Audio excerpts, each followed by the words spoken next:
kita siapkan hati kita, siapkan bejana hati kita, kita akan diberkati oleh kebenaran firman Tuhan. Kembali saya undang kita semua bangkit berdiri di hadapan Tuhan, kita sambut firman Tuhan dengan satu pujian. Satu hal yang kurindu.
Tuhan, buat kebaikan-Mu dalam hidup kami. Terima kasih buat kemurahan-Mu, belas kasih-Mu yang Kau nyatakan dalam hidup kami. Ini hidup kami ya Tuhan. Kami datang dalam pelataran-Mu. Kami menyenangkan hati-Mu lewat pujian kami kepadamu Bapa. Saat ini kami akan mendengarkan kebenaran-Mu. Berkati urapi hamba-Mu ya Tuhan, biarlah menjadi saluran berkati saat ini. Sembunyikan hamba-Mu di belakang kayu salib-Mu Bapa. Biarlah kemuliaan Tuhanlah yang nyata, yang nampak dalam pelayanan saat ini. Berkati jemaat Tuhan, biarlah kami semua boleh memahami setiap firman yang kami dengarkan. Terpujilah Engkau Allah yang baik, kami siap mendengarkan firman-Mu. Amin. Puji Tuhan, tetap tinggal berdiri. Langsung saja kita akan baca firman Tuhan. Dalam kitab Roma pasal yang ke-8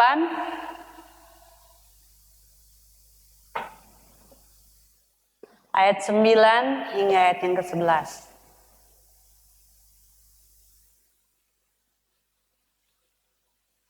Kitab Roma pasal yang ke-8 ayat 9 hingga ayat yang ke-11. Saya rindu kita membaca secara bersama-sama saja.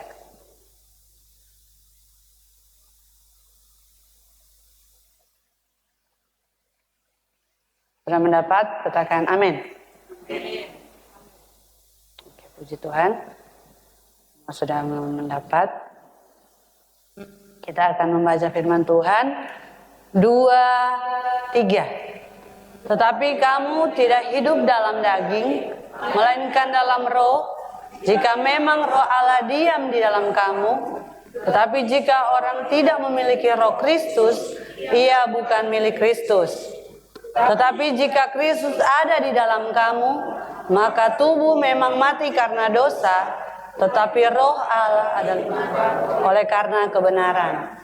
Dan jika membangkitkan Yesus dari antara orang mati, diam di situ, maka ia yang telah membangkitkan Kristus Yesus dari antara orang mati akan menghidupkan juga tubuhmu yang fana itu olehnya yang hidup di dalam kamu. Puji Tuhan, silakan duduk. Shalom Bapak Ibu yang diberkati Tuhan. Shalom. Ya, puji Tuhan, bersyukur buat kebaikan dan anugerah Tuhan yang Tuhan masih berikan bagi kita. Hari ini Tuhan masih memberikan satu hari lagi. Tuhan berikan satu hari lagi di hari ini. Kita boleh bangun dengan tubuh yang sehat, mempersiapkan diri untuk datang beribadah di tempat ini. Nah, Bapak Ibu yang diberkati Tuhan, di sini tema perenungan firman Tuhan yaitu hidup di dalam roh. Nah, yang menjadi pertanyaannya bahwa apakah roh yang Tuhan boleh nyatakan, yang Tuhan boleh berikan bagi kita ada dalam kehidupan kita, ada dalam diri kita, tinggal dalam diri kita atau tidak? Itu pertanyaan yang tanda tanya besar bagi kita. Sudah sebulan ini setiap minggu ada 5 kali ibadah, tambah hari Kamis ya kemarin tanggal 14, tambah lagi doa 10 malam. Kita bicara tentang Roh Kudus di sana, kan? Apa peran Roh Kudus, bagaimana Roh Kudus bekerja dan lain sebagainya. Nah, di situ banyak hal pengertian, banyak hal yang kita ketahui. Bahkan kalau mau dibilang sampai hari ini pun penyataan Roh Kudus dalam kehidupan kita sudah jelas, sudah luar biasa, sudah nyata peran Roh Kudus, pekerjaan Roh Kudus dalam kehidupan kita semua. Nah, tetapi hari ini masih banyak orang yang masih mempertanyakan diri atau masih mempertanyakan bahwa siapa saya ini sebenarnya? Apa tujuan saya ada di dunia ini? Bahkan ketika saya mati, kemana saya selanjutnya? Bagaimana hidup saya? Nah, firman Tuhan di sini jelas mengatakan bahwa segala sesuatu sudah ditentukan. Yaitu, apakah Roh Kudus itu tinggal di dalam kita atau tidak? Semua itu tergantung dari hal itu. Mau kita hidupnya seperti apa di dunia ini dengan proses yang luar biasa Tuhan nyatakan, semua tergantung pada apakah Roh Kudus sudah tinggal dalam diri kita atau tidak.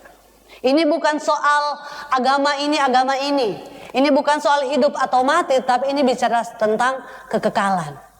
Ya. Keabadian. Semua kita mengarah ke sana. Nah, pembahasan ini tentang pembahasan Paulus mengenai kehidupan orang yang dipimpin oleh Roh Kudus, pergumulan manusia untuk melawan dosa, dan bagaimana cara orang percaya mengatasi setiap dosa dan hidup berkemenangan bersama dengan Tuhan. Hidup dalam roh. Mengapa? Kenapa kita harus hidup di dalam roh? Karena di sini Paulus menegaskan kembali Perbedaan antara hidup dalam daging dan hidup dalam roh. Bagian ini kita akan membahas mengapa kita harus hidup di dalam roh. Karena di sini membawa kita pada identitas, kepastian dan pengharapan orang percaya yang memiliki roh di dalam diri. Hidup di dalam roh. Mengapa? Yang pertama di sini firman Tuhan saya dapat dalam ayat yang ke-9. Tetapi kamu tidak hidup dalam daging. Saya akan baca dalam Alkitab Terjemahan Baru 2. Namun kamu tidak hidup dalam tabiat daging, melainkan dalam roh, jika memang roh Allah tinggal di dalam kamu. Namun jika orang tidak memiliki roh Kristus, ia bukan milik Kristus. Ya, cuman beda-beda tipis ya. Yang pertama di sini, mengapa kita harus hidup di dalam roh? Karena tanpa roh kita bukan milik Kristus. Tanpa roh yang Tuhan berikan bagi kita, kita ini bukan milik Kristus. Alkitab berkata dengan jelas, jika orang tidak memiliki roh Kristus, ia bukan milik Kristus. Tidak ada yang setengah-setengah, tidak ada yang tengah-tengah. Pokoknya kalau tidak, ada. Seperti itu. Ini menjadi perenungan kita kembali. Ada beberapa kata penting yang harus kita lihat di sini. Kata dalam daging. Ini bukan hanya sekedar tubuh fisik manusia, tetapi natur manusia yang berdosa. Ini memiliki pengertian yang dalam. Kata dalam roh. Di sini hidup di bawah kuasa dan perintah oleh Roh Kudus. Nah, kemudian kata diam. Di sini memiliki pengertian tinggal tetap, bukan sementara, tetap tinggal ya. Diam berarti tetap tinggal, bukan hanya sementara waktu. Jadi dalam daging di sini Paulus berbicara tentang status orang percaya. Bagaimana kita orang-orang percaya, natur manusia yang berdosa berubah karena salib Kristus. Di sini juga dalam roh, bukan hanya sekedar pengalaman emosional kita dengan Tuhan, tetapi bicara tentang posisi kita, kerohanian kita. Diam, Roh Kudus bukan tamu, tetapi dia penghuni yang tetap tinggal dalam kehidupan orang percaya. Ya. Jadi Paulus mengatakan bahwa kita yang di dalam Kristus di ayat 8 pasal 1 dan di ayat 8 pasal 9 dikatakan bahwa diam di dalam roh menuju pada, Paulus tidak berbicara tentang hidup kita secara harafiah saja. Hidup dalam Yesus atau hidup dalam Roh Kudus, hidup dalam Kristus, tetapi Paulus berbicara di sini tentang posisi kita seperti yang saya katakan tadi. Relasi kita dengan Allah. Ketika kita milik Kristus, ketika roh ada dalam diri kita, ketika kita hidupi Roh Kudus itu yang ada dalam kehidupan kita, kita berhak mengambil gelar status sebagai milik Kristus. Hidup di dalam roh berarti arah kehidupan kita sudah tidak lagi menurut kehidupan yang lama, kehidupan daging, tetapi sudah berubah menjadi sesuai dan pimpinan Roh Kudus. Paulus berkata, jika orang tidak memiliki Roh Kristus, ia bukan milik Kristus. Menunjuk pada ini satu hal atau satu pembuktian bahwa ini bicara tentang keselamatan yang sejati. Keselamatan orang percaya hanya melalui Kristus. Yang Tuhan telah berikan bagi kita, roh yang Tuhan telah berikan bagi kita, yang diam di dalam hidup kita dan kita hidupi roh yang ada di dalam kehidupan kita. Barang siapa tidak mempunyai roh, ia bukan milik Kristus. Jika kita tidak dikuasai oleh roh, jika kita tidak dipersatukan oleh Kristus, sia-sia kehidupan kita. Kita bukan milik Kristus, firman Tuhan katakan. Tapi di sini kita harus jelas, kita harus lihat, kita harus memahami bahwa kita ini milik Kristus. Kita ini kepunyaan Kristus. Harus memiliki hubungan yang berlanjut. Kata memiliki di sini kan lebih dari sekedar hubungan sementara, tetapi hubungan yang terus menerus, hubungan yang berlanjut. Kamu harus memiliki hubungan yang berkelanjutan bersama dengan Kristus. Tanpa hubungan ini, tanpa hubungan dengan Yesus, kita bukan milik Kristus. Jadi kenapa kita harus hidupi Roh Kudus ini? Karena tanpa roh, kita bukan milik Kristus. Bicara soal hubungan yang berkelanjutan, itu di dalamnya bicara tentang ketaatan, ya. Kalau hubungan yang mau menjaga hubungan yang berkelanjutan itu pasti ada ketaatan di sana. Harus melakukan terus-menerus kan seperti itu. Nah, saudara tahu iblis? Oh, cuma Pak Gembala yang tahu iblis ini. Di sini kalau kita melihat iblis, dia mengaku dia mengenal Allah. Benar atau tidak? Ya, benar.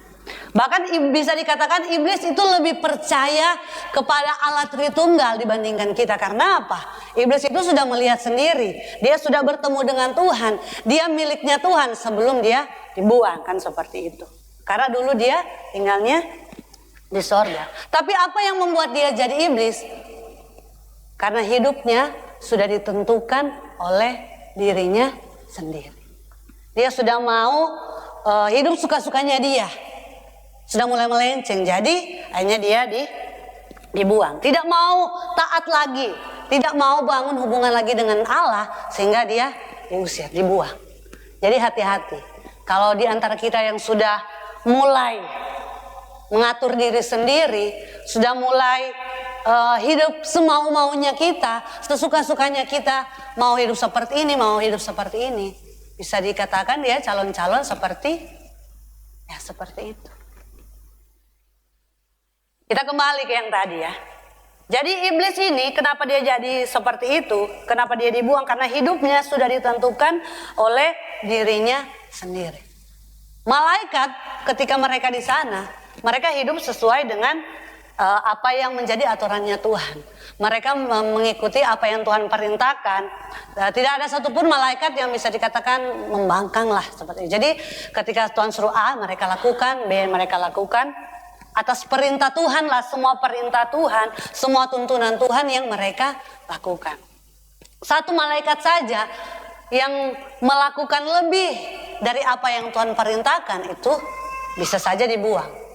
Ya, ketika Tuhan bilang melangkah 10 langkah, ketika mereka melangkah 11 langkah, itu bisa dibuang. Kita bisa baca dalam Yudas 1 pasal yang ke-6, bisa minta tolong Bapak Gembala untuk baca. Yudas pasal 1 ayat yang ke-6. Yudas pasal 1 ayatnya yang ke-6.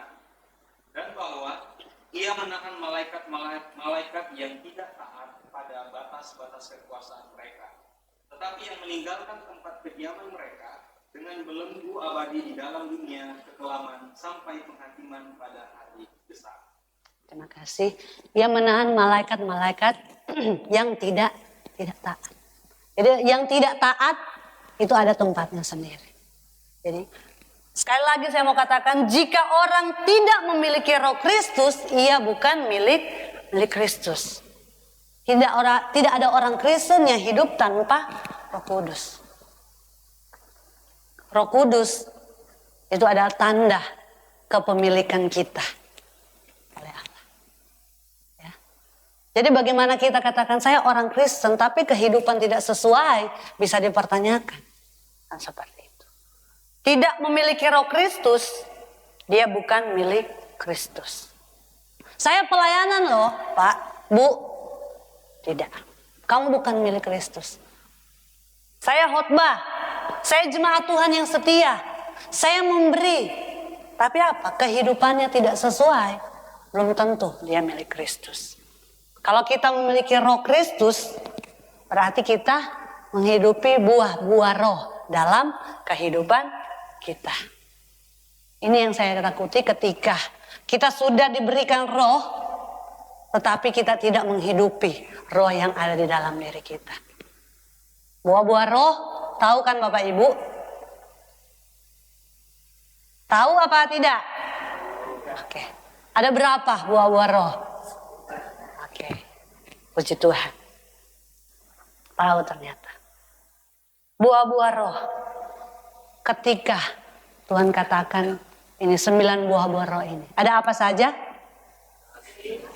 Kasih, sukacita. Puji Tuhan, itu semua sudah ada ya. Kasih, sukacita, damai sejahtera, luar biasa. Kita sudah menghidupinya. Lanjut, kasih sukacita, damai sejahtera, kesabaran. Wah, luar biasa. Ada kesabaran di sini, Bapak Ibu? Oh, haleluya. Kesabaran, kemurahan, kesetiaan, kelemah lembutan, penguasaan diri.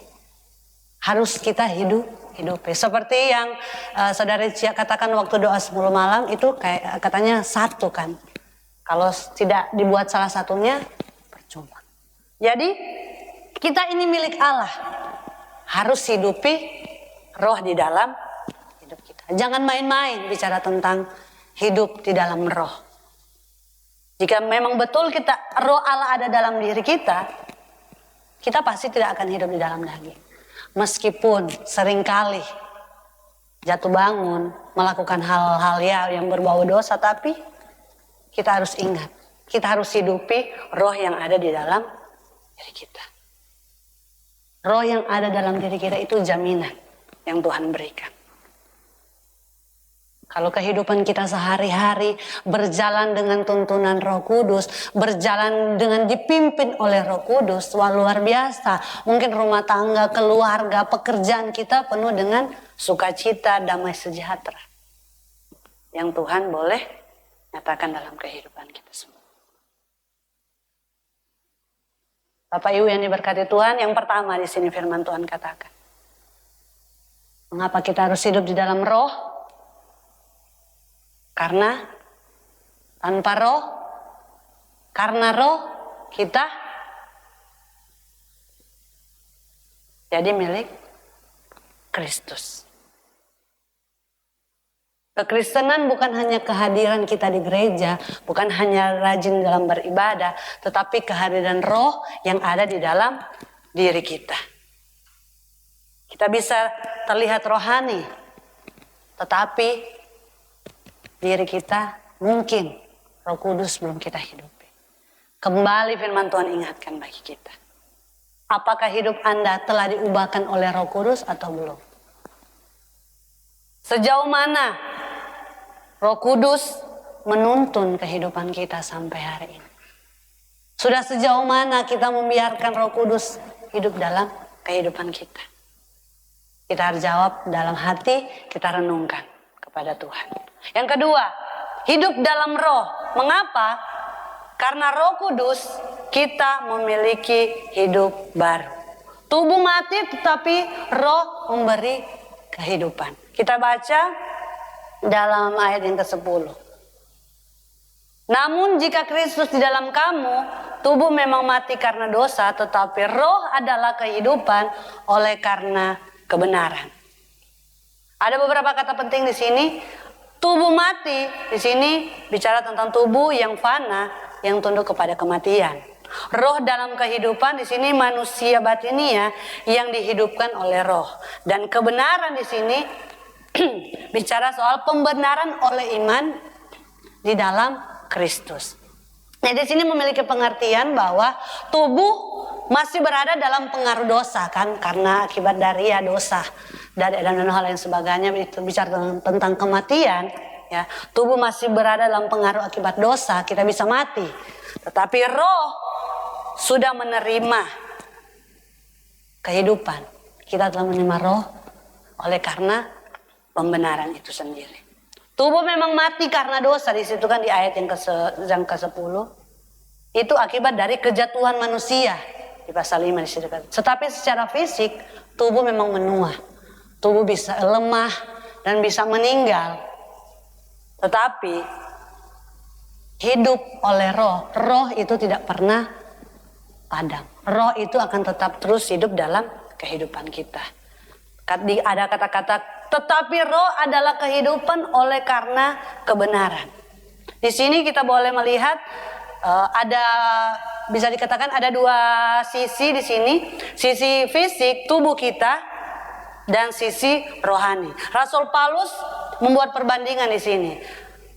Kalau sisi fisik, meskipun tubuh kita rusak seperti yang saya katakan tadi, tetapi ada bagian dalam diri kita yang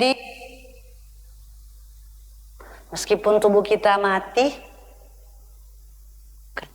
yaitu roh di dalam diri kita. Roh tidak akan mati melainkan punya kehidupan yang kekal. damai sejahtera yang berhubungan langsung dengan Allah. Jadi tenang. Ketika selama kita hidup di dunia ini, bukan hanya selesai sampai pada kematian, tapi ada kehidupan selanjutnya. Karena roh yang akan tetap terus hidup, tetap terus ada dalam kehidupan kita. Jadi fisik habis, tetapi roh tetap hidup. Oleh karena kebenaran. Nah, ini salah satu bagian pentingnya, karena kenapa roh bisa hidup? Jawabannya ini, oleh karena kebenaran. Kenapa tubuh mati dan roh tetap hidup? Karena ini, karena kebenaran. Oleh karena kebenaran. Karena bagi orang-orang awam atau bagi orang-orang yang belum memahami benar tentang Alkitab, atau bisa dikatakan Kristen yang mungkin abal-abal, atau ya Kristen hanya sekedar agama dan lain sebagainya, orang bisa memahami atau orang belum memahami benar tentang konsep kebenaran ini. Karena kata kebenaran di sini sering disalahartikan dengan kata baik, atau sering orang katakan hidup dengan perbuatan baik. Hidup baik, orang baiklah seperti itu. Bukan karena kebaikan, tetapi karena kebenaran. Kita tidak bisa membuat roh kita hidup, kita tidak bisa membuat roh ini tetap terus aktif ada dalam kehidupan kita hanya dengan kita berbuat baik. Ya, tidak sama sekali. Bukan hanya kita aktif ke gereja, bukan hanya kita rajin memberi, bukan hanya sekedar di situ. Tetapi baik itu relatif. Kehidupan seseorang, bahkan orang yang non-Kristen, bahkan ada yang lebih baik daripada orang Kristen. Jadi bukan ditentukan oleh baik dan tidak baiknya kita. Roh itu akan tetap terus tinggal, tetap terus hidup. Tetapi karena kebenaran Allah. Bukan hanya perbuatan baik. Oh, contohnya saya menyumbang ke gereja 10 juta. Orang lain bisa saja, saya 15 juta. Orang lain itu mungkin yang lebih baik karena lebih banyak yang dia kasih. Kalau mengukurnya hanya dengan kebaikan. Tapi tidak seperti itu. Semuanya karena kebenaran. Karena kebenaran dari Yesus, kita berkata kebenaran di sini diartikan sebagai pembenaran. Kita telah dibenarkan oleh Allah dan Roh Kudus itu ada di dalam kehidupan kita. Status kita telah diampuni. Dari berdosa hingga terbebas. Kita telah bebas. Meskipun kita belum benar-benar hidup sempurna, tetapi kita telah dibebaskan oleh Allah. Jadi, karena kita sudah membereskan dosa-dosa kita, Tuhan telah membereskan dosa-dosa kita, membuat kita berstatus sebagai orang benar. Nah, sekarang giliran kita menghidupi. Karena apa? Karena Roh Kudus yang ada di dalam kehidupan kita, kita memiliki hidup yang baru. Kehidupan yang lama sudah berlalu. Sekarang kehidupan yang baru. Sebagai milik Kristus, milik kepunyaan Allah. Apa yang berubah dalam hidup kita sampai hari ini? Sudah ada perubahankah atau belum?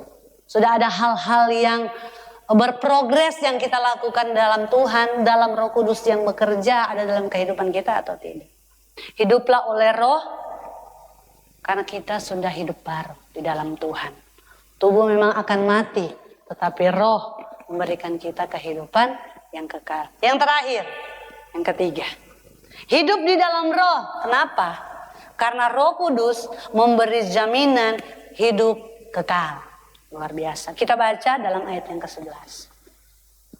Jika Roh Dia yang telah membangkitkan Yesus dari antara orang mati tinggal di dalam kamu, maka yang telah membangkitkan Kristus dari antara orang mati akan menghidupkan juga tubuhmu yang fana oleh Roh-Nya yang tinggal di dalam kamu. Kenapa kita harus hidup dalam Roh? Karena Roh memberi jaminan kehidupan kekal bagi kita. Kehidupan yang kekal. Dari awal kan saya sudah katakan ini bicara tentang kekekalan. Ketika kita hidup dalam Roh, Roh yang ada dalam diri kita yang akan membawa, yang akan menuntun, yang akan menjadi jaminan kita hidup kekal. Membangkitkan Yesus ini, kebangkitan Yesus. Kata memberi hidup bukan hanya hidup rohani saja, tetapi tubuh batinia kita. Tubuhmu yang fana, di sini tubuh yang sekarang akan mengalami perubahan. Roh Kudus yang sama yang membangkitkan Yesus dari antara orang mati, roh yang sama juga yang tinggal dalam diri orang-orang yang percaya. Luar biasa. Roh yang sama yang membangkitkan Yesus dari antara orang mati ada dalam kehidupan kita, Bapak Ibu. Luar biasa. Kebaikan Tuhan, kasih Tuhan dalam kehidupan kita. Kebangkitan Kristus, jaminan kita hidup kekal. Roh yang membangkitkan tinggal di dalam kehidupan kita. Nah, jadi bagiannya kita apa yang mau kita kerjakan dengan Roh Kudus yang telah tinggal berdiam di dalam kehidupan kita. Betapa luar biasanya kebaikan Tuhan, karya Tuhan yang Tuhan boleh nyatakan dalam kehidupan kita semua. Semua yang Tuhan boleh berikan, semua yang Tuhan boleh nyatakan dalam kehidupan kita, karya keselamatan yang Tuhan boleh berikan bagi kita, sebenarnya itu alasan yang kuat untuk kita hidup di dalam Roh. Ketika kita memahami, merenungkan kembali baik-baik, semua pasti kita akan menyadari Ia yang membangkitkan Kristus ada di dalam kehidupan kita. Kubur bukanlah akhir dari kehidupan manusia, tetapi kekekalan. Surga yang kekal akan menjadi milik bagian kehidupan kita. Asalkan kita hidupi Roh Kudus dalam diri kita. Kita punya pengharapan, ya. Bukan hanya sekedar mati selesai, ada pengharapan setelah itu. Kekekalan bersama dengan Tuhan. Berani hidup benar, berani melangkah untuk kemuliaan Tuhan. Jangan hanya didengar, tapi kita praktekkan. Banyak orang yang sudah tahu firman, sudah mengerti firman, tetapi untuk melakukannya, ya seperti itulah. Banyak hal yang mungkin menghalangi, banyak hal yang membuat jatuh lagi dan lain sebagainya. Hidup dalam Roh bukan sekedar konsep teologi, tetapi realita. Kehidupan yang terlihat dalam keseharian kita. Dalam pekerjaan, dalam keluarga, dalam bertindak, dalam berpikir, dalam berharap, semuanya dalam tuntunan Roh Kudus. Mengapa kita harus hidup dalam Roh? Karena tanpa Roh kita bukan milik Kristus, karena Roh kita memiliki hidup yang baru, dan karena Roh memberikan jaminan hidup kekal bagi kita. Amin firman Tuhan. Tuhan Yesus memberkati kita semua. Biarlah firman Tuhan di pagi hari ini boleh kembali mengingatkan kita. Pembahasan terakhir tentang Roh Kudus di bulan ini. Biarlah kita tetap terus hidup di dalam. Mari kita berdoa.